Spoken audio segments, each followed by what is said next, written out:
جمشن بو پشگریا حکومت لپایتخت اتیوپیا ادیس ابابا حتی بخو پیشاندنین لپایتخت امریکی واشنطن. دجبریا همبر راگهاندنا کو اتیوپیا دشوپینه جدما کو شر لهریما تیگرای سال 2020 دست پیکریه تند بویه.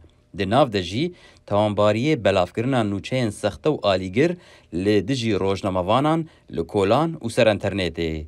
پیامنرین بیانی ینکو چون اتیوپیا جبو پیشهاتین وکو بنداوا مزن یا ریناسانسا اتیوپی یان جی آزادکرنا گرتین سیاسی بشوپینن دبیجن گوره لبروان ایدی بلز هاتیه گرتن.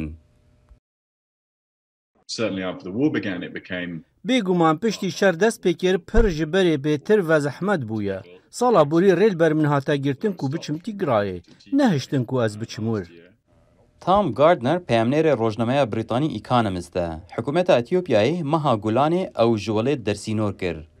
گاردنر بو 5 سال و نیوان اتیوپیای شوپاندیه پاش آلوزیا سیاسی و خوپیشاندن درکتن. بیراجی تنگاف کرن.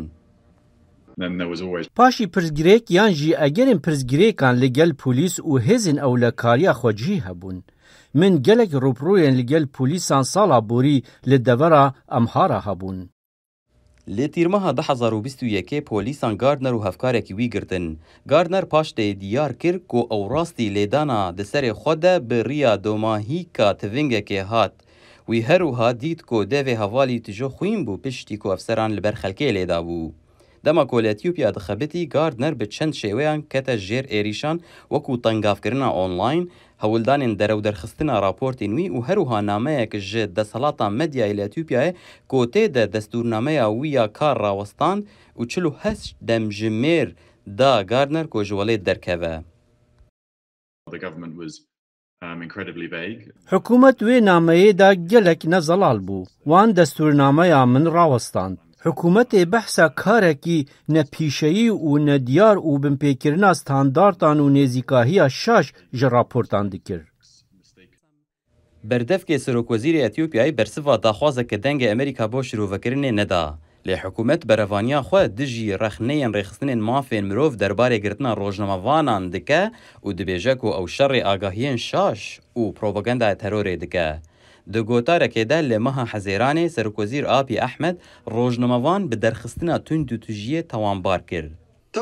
Bela em wan kesên ewên got dizgehên niştimanî wêran dikin wekî çalakvan û rojnamavanan nedin nasîn.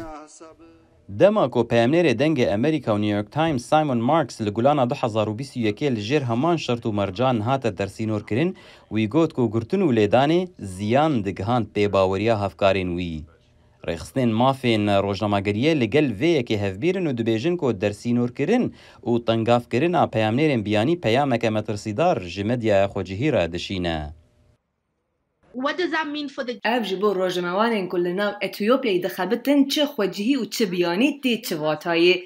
Divê ji xwe bipirsin eger ev tişt bê serê wî gelo dê çi bi serê min bê. Rîska girtinê ji berê vebilind e. Komisyona Mafên Mirov ku hikûmet piştgiriya wê dide dibêje ku di navbera tîrmeha 2021 û gulana 2022 de deseladaran 54 medyakar girtin. Ji bo Salim Selemon, Sîrwan Quço, Dengê Amerîka.